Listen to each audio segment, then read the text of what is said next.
Hey, how's it going? Have I got a story for you? This is extremely late, like crazy late. This is stories from my childhood about Christmas. Now you may be asking, no, why are you talking about Christmas during February? What kind of nonsense is this? Well, you see, I woke up and thought,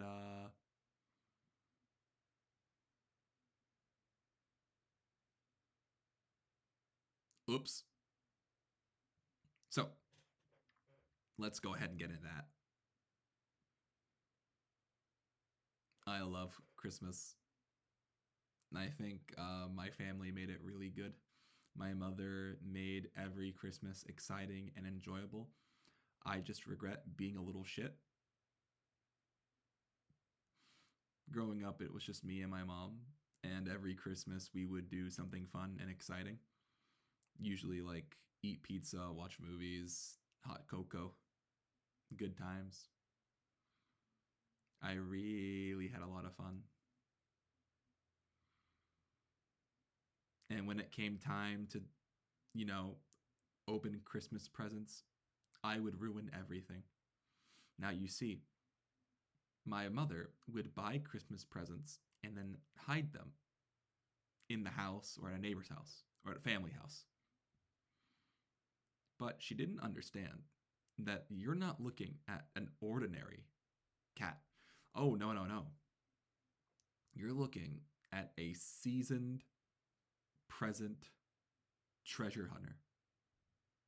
I would tear up the entire house looking for gifts, and I would find them in the most awkward of places. She would say, "How did you find this?" And I'd say, "Get good. You can't beat me." It got so bad that one year I didn't get any presents because I had opened them all. No, if you have kids who were like me growing up and literally could not sit still and had the urge to go tear up the house looking for gifts, just hide it at someone's house you do not frequently go to. It's a good strat. So I found my presents every year and I'd ruin Christmas and I'd feel bad about it, but then I'd be like, toys. Looking back, I think that was like the highlight of Christmas, of just December, ruining December. I remember finding out when Santa wasn't real. I was watching my family eat the cookies we left out for Santa, and I was so shocked. And my uncle brought up a good point. This house does not have a chimney. How the hell is Santa getting in here? Gonna break the door down? Kick the window open? And like sitting there, I'm just like, he right. And that's when I learned Santa wasn't real. Which was great because that means I got to eat more cookies. But, it was kind of heartbreaking and like, oh my gosh, Santa's not real. Later on, when I became a teacher, it became apparent to never tell kids Santa's not real. If you've ever seen how a child who deeply believes in Santa reacts when they are told the fat man isn't real, it's mind boggling. It's as if they just lost their firstborn child. They go into hysterics, screaming, crying, spitting, and sometimes biting. But as a teacher, it's our job to preserve that, to help the kids, well, I guess in this case, it's our job to unfortunately lie to the children to their face point blank that Santa's real. And I feel horrible about that. Whenever like an elementary school kid would ask me, "Hey, is Santa real, Mr. Cat?" and I look at him and I go, "I have to pee." And then I leave the room quickly. Or I think my favorite was kid said, "Do you believe in Santa?" And I looked at him and I said, "I believe in many things." And then walked away. It's these subtle um, dodging techniques that help keep the dream alive in kids. Santa helps keep kids in check.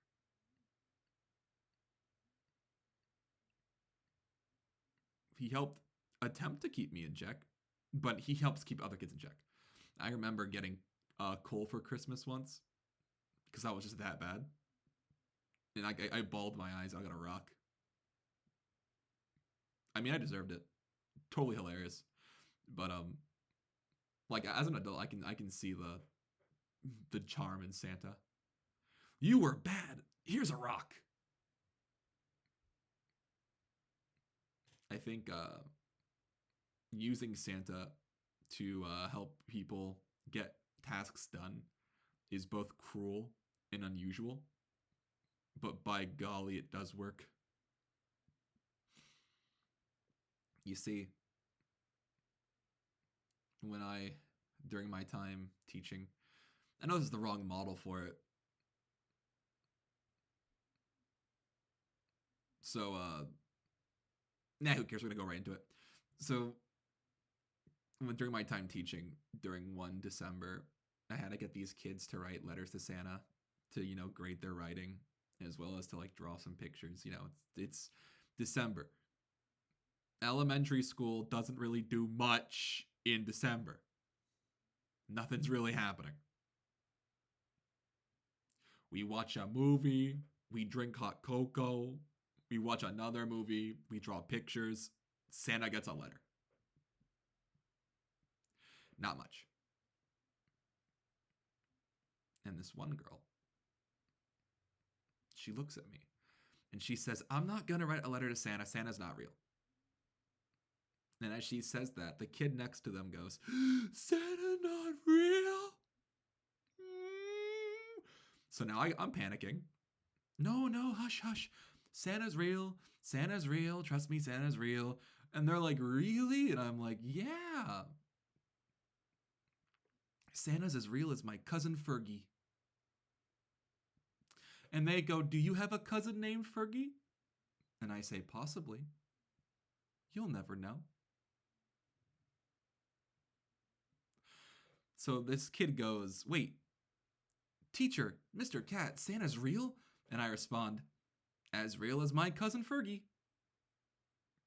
And they go, "Is your cousin Fergie real?" And I say, "You'll never know."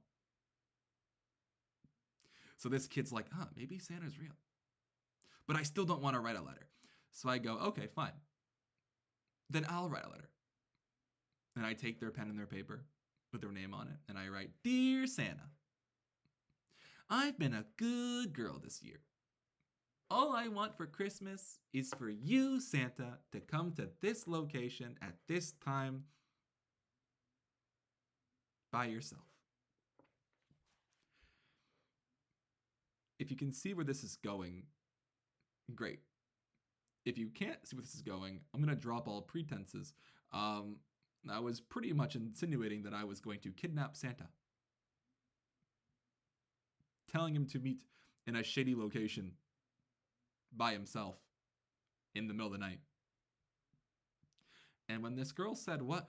Mr. Cat, why are you telling Santa to go to this random place?" I looked at her and I said, "To kidnap him." You see, Santa can make thousands of toys very quickly. Do you know how many people would pay to have Santa make things for them? Would pay money to see Santa work away making products for them. Santa's a cash cow. Santa can make not gonna say, not gonna finish that. Santa can make game consoles faster than the actual game console companies. And she goes, wait, what are you gonna do with all those toys, Mr. Cat? And I say, well, once I kidnap Santa, there will be no more Christmas. So I mean, it's now Cat Day, where you can buy your gifts from me for $5 a piece. Should not have said that last part. Kids started to bawl. I felt really bad, and they took the paper and they said, "Santa, no! Don't do it, Santa, no! Don't do it!" And the entire time, this kid's like actually bawling their eyes out, and I'm like, "Oh no." Susie was a joke. Susie, please, was a joke. I don't intend to do any of this. Please, I'm so sorry. I didn't mean to hurt your feelings. I'm sorry. And she says, I don't trust you, Mr. Cat. I don't trust you. It took about 30 minutes for them to get over it, but yeah, it was, I think it was the most horrific thing I've ever done. I felt so bad within myself that day that I just put on their favorite cartoon at the end of the day. I just had them watch it while we waiting for parents to come. I felt so bad. Moral of the story: Santa is a wonderful weapon. He can be used to encourage people to do things. But if you use him too often or incorrectly, it might backfire and hurt you. See ya!